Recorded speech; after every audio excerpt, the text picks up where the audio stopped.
दर्शकबिन नमस्कार, म सूर्य ढकाल।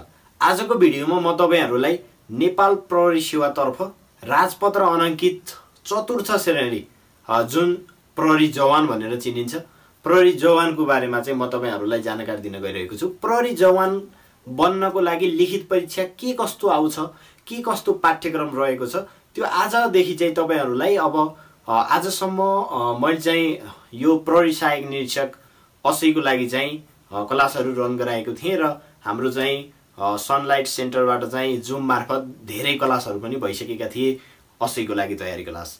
आजदेखि तपाईहरुलाई जवानको लागि चाहिँ सिलेबस पाठ्यक्रम के रहेको छ त्यो देखाउने छु र कुनबाट कस्तो तरिकाले चाहिँ प्रश्नहरु आउने छन् र त्यो प्रश्नको लागि हामीले कसरी प्रिपेयर गर्नुपर्छ।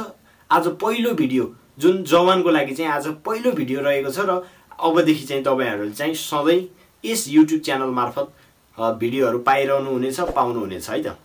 आज म तपाईहरुलाई जवानमा विशेष गरी पाठ्यक्रम के रहेको छ र कुन विषयबाट कति नम्बर आउँछ र कस्ता खालका प्रश्न सोध्ने गर्दछ यसको बारेमा जानकारी दिन गइरहेको छु। मैले यहाँ ब्याकग्राउन्डमा लेखिसकेको छु, तपाईहरुले देख्नु भएको छ। प्रहरी जवान लिखित परीक्षा योजना भनेर लेखेको छु। यसमा नेपाली रचना, अंग्रेजी, गणित र सामान्य ज्ञान, प्रहरी सेवा, बौद्धिक परीक्षण चारवटा छुट्टा छुट्टै विषयहरुमा आधारित रहेर प्रश्नहरु आउने गर्दछन्। म तपाईहरुलाई राम्रो तरिकाले बुझाउने छु र भोलिदेखि चाहिँ यो सिरिजमा चाहिँ म तपाईहरुलाई मोडल क्वेशन पनि तयारी गराउने छु है त। नेपाली रचना 20 नम्बरको आउँछ।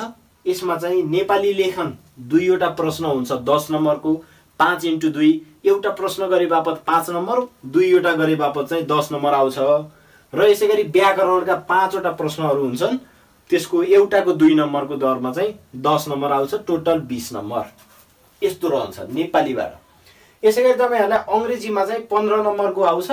त्यसको लागि चाहिँ अंग्रेजीमा विषयगत भनेको तपाईले लेख्नु पर्ने हुन्छ। लेख्नु पर्ने भनेको टिक लगाउने वाला होइन, एन्सर लेख्ने वाला 5 प्रश्नहरु आउँछन्। एउटाको चाहिँ 3 नम्बर हुन्छ, 15 नम्बर यसरी आउँछ। यसैगरी 5 प्रश्न चाहिँ सरी यो अंग्रेजीको पनि भ्याइयो है, यो पनि भ्याइयो। यसैगरी गणित विषयको लागि चाहिँ 25 नम्बर सोधिने हुन्छ। गणितबाट चाहिँ 25 नम्बर चाहिँ आउने हुन्छ। यसमा चाहिँ 5 वटा प्रश्नहरु 3 नम्बर खाली हुन्छ 15 नम्बरको र चाहिँ 5 वटा प्रश्न 2 नम्बर खाली हुन्छ। हिसाब गरेर देखाउनु पर्छ, सर्ट र लङ भनिन्छ। यो 2 नम्बर 10 को गरेर चाहिँ गणितबाट चाहिँ 25 नम्बरको आउने गर्छ। यसैगरी तपाईहरुलाई सामान्य ज्ञान, प्रहरी सेवा, बौद्धिक परीक्षण धेरै जसो व्यक्तिहरु चाहिँ यो तपाईहरुलाई असैमा चाहिँ जवानमा चाहिँ नाम ननिकाल्नुको कारण भनेको यो चाहिँ पास गर्नुहुन्छ। तपाईले सामान्य ज्ञान, प्रहरी सेवा र बौद्धिक परीक्षण यी आइकोका विषयहरु चाहिँ तपाईहरुलाई 40 नम्बरमा आउँछ र यो 40 नम्बर नकटाएर नै तपाईको नाम ननिस्किने हुन्छ। म जानकारी दिन गइरहेको छु। सामान्य ज्ञान, प्रहरी सेवा, बौद्धिक परीक्षण यी तीनवटा विषयहरुमा सामान्य ज्ञान चाहिँ 20 वटा प्रश्नहरु सोध्ने गर्दछ। टिक लगाउने वाला हो यो चाहिँ, तपाईहरुले बुझ्नु होला। मल्टिपल चोइस क्वेशन्स 20 वटा प्रश्नहरु आउँछ, 1 नम्बर खाली 20 वटा र 20 नम्बर र प्रहरी सेवाको चाहिँ 10 वटा प्रश्नहरु आउने गर्छ, 1 नम्बर खाली 10 वटा र यसैगरी आइक्यू को 10 वटा प्रश्नहरु आउने गर्छ। 10 वटा भनेपछि 20 10 30 10 40 गरेर यसरी चाहिँ तपाईको टोटली चाहिँ 100 नम्बरको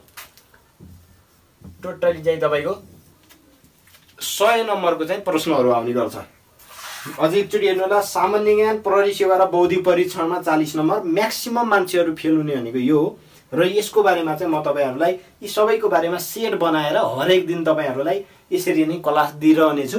म्याक्सिमम सपोर्ट गर्नु होला तपाईहरुले। आजसम्म चाहिँ हामीले चाहिँ प्रहरी सेवातर्फ राजपत्र अनाङ्कित द्वितीय श्रेणी प्रहरी सहायक निरीक्षक असैको लागि चाहिँ तयारी गराइएको थियो। अब आजदेखि चाहिँ हाम्रो जवानको लागि सुरु हुन्छ र तपाईहरुले कहाँबाट हेर्दै हुनुहुन्छ अहिले हाम्रो यो भिडियो चाहिँ कहाँबाट हेर्दै हुनुहुन्छ र यदि तपाईहरुले साच्चै तयारी गर्नु भएको छ भने नाम र जिल्ला तपाईले चाहिँ कमेन्ट गर्नु होला पक्कै पनि र लाइक, शेयर, सब्स्क्राइब गर्न नभुल्नु होला। भोलिदेखि चाहिँ तपाईलाई यसको बारेमा यो सिरिजमा चाहिँ तपाईले मोडल अनुसार चाहिँ हरेक दिन क्लास पाउनुहुन्छ भन्दै आजको भिडियो चाहिँ यतिमै अन्त्य गर्न चाहन्छु। हस्, धन्यवाद।